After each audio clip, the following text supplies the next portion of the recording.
Hello everyone and welcome to another edition of the Daily 8 at noon here on the News 8 Live Desk. Phil Penarski here as always as we count down the top 8 stories on this wet Wednesday. As a reminder to everyone though that this week will actually be the last of the noon edition of the Daily 8. Starting next week we will be streaming exclusively on Wood TV Plus starting at 2 p.m. If you want to continue watching, we have ways for you to download our free television app right now, and you can find out how to do just that over on woodtv.com. Now let's get you into the top stories of the day, and we begin things right here in Kent County. The Kent County Health Department announced last night that a resident has been diagnosed with measles. This is the first confirmed case in the county since 2013 and is the second case in the entire state of Michigan so far this year. The health department said that the infected individual is an adult who recently traveled abroad and then to New Jersey. Health officials released some of the stops the patient visited within the past 2 weeks, which include the Gerald R. Ford International Airport, Cooper Hawks Winery and Restaurant over in Kentwood, and the Detroit Airport as well. People who have visited those locations during those days and times, and we've got more information inside our story on woodtv.com, they're asked to be on the lookout for symptoms, which usually begin about 1 to 2 weeks after being exposed to the virus. If you do start experiencing symptoms though, you should contact your healthcare provider immediately before visiting to help prevent further spread of the measles. Health officials are also asking for individuals to check their vaccination status, especially before traveling. A man who was arrested on home invasion charges in southwest Michigan is now also accused of killing his parents back in Missouri. Police in Covert Township in Van Buren County say Jason Sessoms broke into a home and was confronted by the homeowner back on March 29th. The homeowner was armed and Sessoms tried to flee but was apprehended by responding police. Sessoms was found with 2 handguns at the time of his arrest. A juvenile family member was later found traveling with Sessoms. Police then questioned the juvenile and later learned that Sessoms had allegedly killed his parents back in Missouri. Our sister station WDAF in Kansas City says Sessoms has been charged in their deaths. Sessoms reportedly told officers that he was upset his mother used his money to buy a motel room. He shot her while she was sleeping and then shot his father after he tried to disarm Sessoms. Sessoms is now being held at the Van Buren County Jail on those home invasion charges. He was arraigned Sunday in South Haven.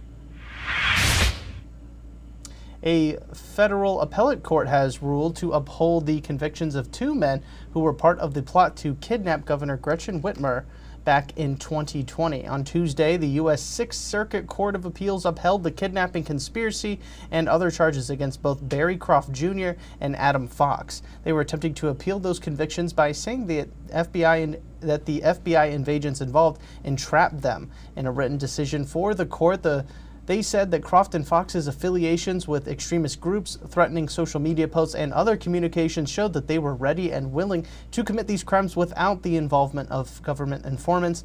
The 2 were part of a plan to kidnap the governor at her vacation home near Elk Rapids and to blow up bridges to slow down police chasing them. Croft and Fox were sentenced to prison back in 2022 after a second trial due to the first trial having a deadlocked jury. An oil sheen spotted on the Grand River in Metro Grand Rapids this week has sparked questions about where it came from. Well, News 8 got confirmation from the Michigan Department of Environment, Great Lakes, and Energy yesterday that the sheen near the Grand Rapids-Granville-Walker border was caused by downed transformers from Sunday storms. Several transformers along Market Avenue were blown over during those storms, which ultimately released the oil into storm drains that flowed into the Grand River. The oil is said to not contain any PCBs, according to Eagle. Consumers Energy said that they were made aware of the sheen back on Monday and hired a contractor for containment and cleanup purposes. Eagle also said that it would continue to monitor the situation and assist in the cleanup if needed.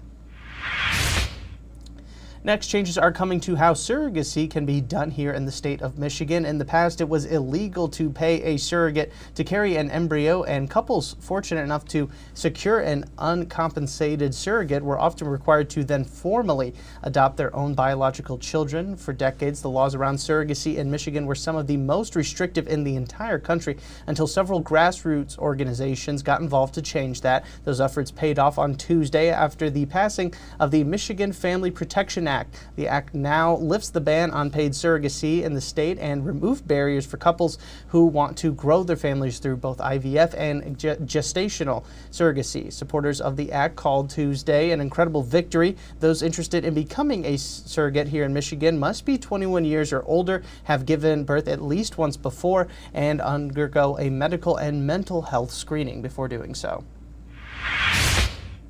The first major candidate running to take Michigan's Senate seat in 2026 has officially entered the race. State Senator Mallory McMorrow threw her hat in the ring to replace Senator Gary Peters, who will be retiring from his seat that he's held since 2015. At the end of 2026, McMorrow is just the first candidate to enter the race in what many are predicting to be an extremely competitive race in next year's midterm elections.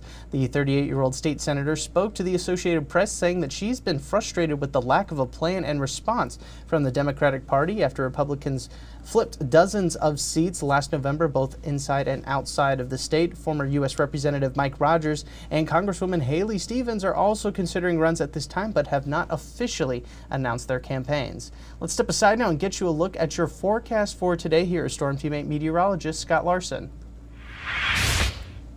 Been a wild start to our day out there. We've had some rain and snow, and it looks like we'll have some more rounds of rain and thunderstorms as we go through the remainder of this afternoon. You can see that many sites have picked up between a ½ inch and an inch of accumulating rain to this point, and it's likely that we'll see some more tacked on through the remainder of the day. An area of low pressure to our southwest has a warm front dragging through, and we should expect that to continue to rise to the north. And as it does so, that does present the chance of some severe weather as well, especially as we get into the evening hours. South of I-96, you can find that we have an enhanced risk of severe storms. Damaging winds the most likely factor with those storms as they develop. Temperatures will quickly rise up into the 60s later on this evening, and then falling back down into the 50s for tomorrow. We'll have team coverage in the tracking center to bring you the latest information. All right, thanks, Scott. We're definitely be keeping a close eye on the weather as it develops throughout the rest of the day. But we actually end things today with some baseball. We're just about a week into the 2025 Major League Baseball season, and the topic everyone seems to be talking about are the fact that there are torpedo bats being used. The unique model of bats, which so far appear to follow the league's guidelines, first gained attention when the New York Yankees were able to hit home run after home run against my Milwaukee Brewers. The bats have a thicker barrel where the ball traditionally hits it, giving it that extra oomph. Well, the design actually has its roots from the University of Michigan. Aaron Leonhardt, a physicist at the university, is the one who actually spearheaded the move towards those torpedo bats. He actually worked with the New York Yankees to help design them. How much the torpedo bats will stick around and if the MLB will outlaw them remains to be seen, but more and more teams have started to order them from bat manufacturers. You could find the full story on how the torpedo bats came to be right now inside our story on woodtv.com. And that's going to do it for us today on the Daily 8 at noon. We will, of course, be back again tomorrow with 8 more stories for your Thursday. We hope to see you then. I do want to thank everybody so much for tuning into this latest edition of the News 8 Live Desk. I'm Phil Pinarski, and we hope you have a great rest of your day.